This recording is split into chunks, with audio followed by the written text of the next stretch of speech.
दोस्तों, ये तो हम सभी जानते हैं कि भगवान राम के छोटे भाई लक्ष्मण ने भगवान राम की सेवा करने के लिए 14 वर्षों के लिए अपनी नींद का हत्या कर दिया था। लेकिन लक्ष्मण जी से जुड़ा एक रहस्य ऐसा भी था जिसे रहस्य को स्वयं भगवान श्री राम भी नहीं जानते थे। ये सवाल आपके भी मन में होगा, तो आइए जानते हैं इस रहस्य के बारे में। तो दोस्तों, वही ये बातें उसे समय वक्त की है जब भगवान राम, सीता और लक्ष्मण जी वनवास के समय व्यतीत कर रहे थे। कथाओं के अनुसार लक्ष्मण जी ने अपने भूखा ही त्याग कर दिया था। जी हाँ दोस्तों, लक्ष्मण जी ने 14 वर्षों में कुछ भी नहीं खाया था, जबकि भगवान राम उन्हें रोज फल खाने के लिए दिया करते थे और लक्ष्मण जी उन फलों को नहीं खाते थे। और लक्ष्मण जीवन फलों को पैक कर, और इस रहस्य का पर्दा जब उठा जब भगवान राम लंका को विजय पाकर अयोध्या आए, तो और सभा में लंका की विजय की कहानी सुनाई जा रही थी और सभी लोग भगवान राम के गुणों का बखान कर रहे थे। तभी गुरु वशिष्ठ ने ये कहा कि आज मैं आपको ये कैसे रहस्य के बारे में बताऊंगा जिसे जानकर आप सभी लोग आश्चर्यचकित हो जाओगे। तो दोस्तों, श्री राम की भी इस बात पर विश्वास ना हो। दोस्तों, जैसे ही गुरु असिस्टेंट ने कहा कि लक्ष्मण ने 14 वर्षों तक कुछ नहीं खाया था, और सभी आश्चर्यचकित हो गए। और इस बात को सुनकर भगवान राम ने कहा कि गुरु और मैं लक्ष्मण को रोज फल खाने को देता था, और तब मैं इधर उधर देखा था तो फल कभी भी नहीं पड़े दिखाई नहीं देते थे। मैं इस बात को सच कैसे मान लूं कि लक्ष्मण ने 14 वर्षों तक कुछ भी नहीं खाया। आगे भगवान राम कहते हैं, इसे लेकर मैं मन में एक शंका है।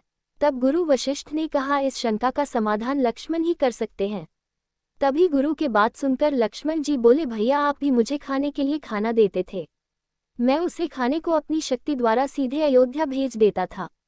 इस बात को सुनकर भगवान राम बोले, तो क्या वह खाना आज भी मौजूद है? इस बात को सुन लक्ष्मण जी बोले, आप मेरे साथ चलिए, मैं वहां ले चलूंगा आपको जहां 14 वर्षों तक खाना इकट्ठा करके रखा हूं।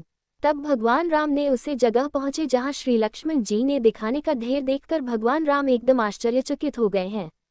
वहां खाने का ढेर लगा हुआ था और उन्होंने जब उनकी गिनती की तो 14 साल के हिसाब से उसमें 4 दाने इनकम निकले। भगवान राम ने लक्ष्मण से पूछा कि क्या कर दाने तुमने खाया है? तब लक्ष्मण जी बताएं, भैया आप हम लोग वन के लिए प्रस्थान किया, उसे समय दिन आपने कुछ नहीं खाया और न ही उसी दिन मुझे कुछ खाने को दिया। इसके बाद जब हमारे पिता राजा दशरथ की मृत्यु का समाचार सुनने को मिला, उसे दिन भी आपने कुछ नहीं खाया और न ही मुझे दिया। इस समय जब दुष्ट रावण ने माता सीता का हरण किया, उसे दिन भी आपने कुछ नहीं खाया और मैं भी कुछ नहीं खाया। जब मुझे मेघनाद द्वारा शक्ति बाण लगा, तब तो 14 वर्षों तक कोई नहीं लगा। और फिर राम लक्ष्मण सीता, भैया तुमने इतना बड़ा त्याग क्यों किया? लक्ष्मण जी ने उत्तर दिया, भैया आप मुझे खाने के लिए खाना तो देते थे, पर आप ऐसा कोई आदेश नहीं देते थे। क्या खाना मुझे खाना ही है, इसलिए मैं खाना नहीं खाता था। और भला मैं आपके आदेश के बिना यह खाना कैसे खा सकता था? मैं तो आपके आदेश के बिना कुछ नहीं करता था। और भैया आप तो ये जानते थे कि वेदनथ को सिर्फ वही मार सकता था जिसने 14 वर्षों तक कुछ नहीं खाया हो, वरना किसी स्त्री का चेहरा देखा हो। इसलिए मैं वहां माता पिता के सिर्फ चरण ही देखते थे, और मैं इसी त्याग के कारण मायावी मेघनाद को युद्ध में मारा। इस तरह भगवान राम और लक्ष्मण दोनों ने अपने अपने वचनों और कर्तव्य का पालन किया था। तो दोस्तों, अगर आप इस वीडियो से सहमत हैं तो कमेंट बॉक्स में जय श्री राम अवश्य लिखें और वीडियो को एक लाइक करके चैनल को सब्सक्राइब